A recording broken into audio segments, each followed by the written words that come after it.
Hey everybody, this is Learn Python by Example. So this will be a series of videos where we solve real-world Python problems. Now, what is this series about? Given a problem, given a real-world scenario, how do you approach the problem? The questions will get gradually more challenging. So for the first video, the difficulty level will be pretty easy, and as we go, we'll slightly increase the difficulty level. So how do you get the most out of this? I want you to pause the video before each solution is coded out and try and solve it on your own. Try attempting it on your own and then watch the video. You may have a better approach, you may have a better solution or faster solution. The idea here is to show you one way of solving the problem and getting away with the task.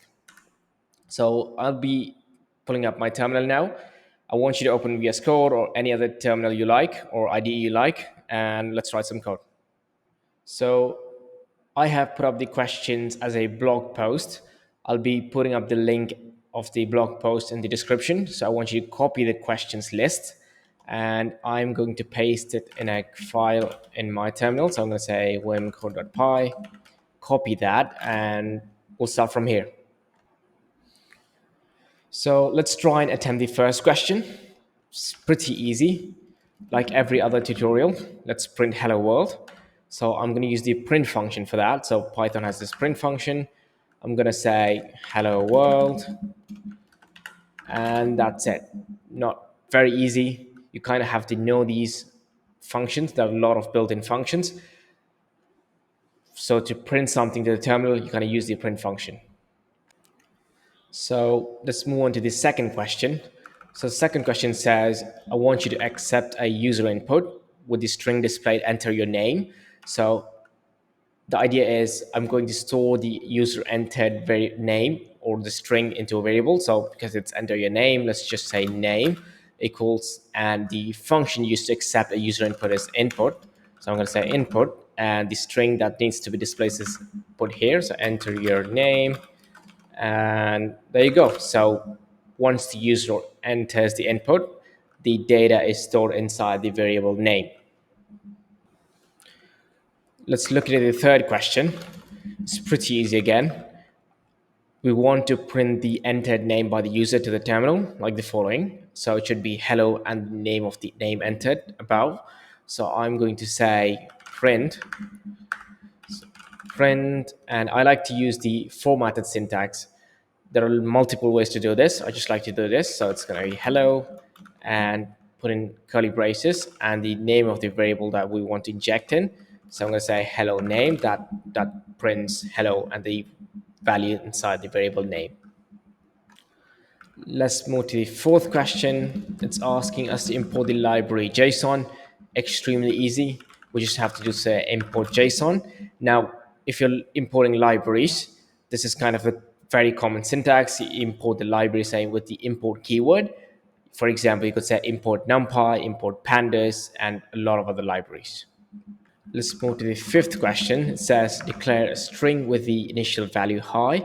So I'm going to say hi or hi equals hi. Extremely easy. Let's go on to the sixth question. That would be declare an empty string. So I could do this again with hi. Let's just say txt equals empty string.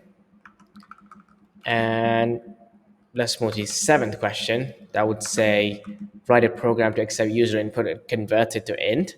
So I could say num equals input, enter a number, and I could say num equals int of num.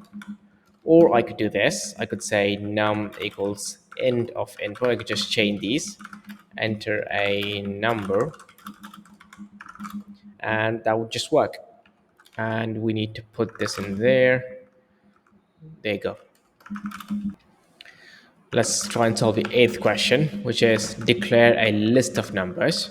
So let's just say num list equals 1 comma 2 comma 3 comma 4 comma 5. That's all we need to do here. Now declare a list of numbers from 0 to 9. So we could use the range function instead of just hard coding it. So I could say num list equals num for num in range of 0 to 10 because it's from 0 to 9, and we could close that. And for the 10th question, so it says accept user input and print the length of string. So let's say, again, we could just say name equals input, enter your name, and we could just print, so name a length equals alien of name, and you just print using length of name is, we could just inject that. So I could just copy that, paste it, and do that. So that's all for this video. In the next video, we'll be solving another 10 questions where the difficulty level will be slightly tougher than this. And as we go on, we'll gradually increase the difficulty level.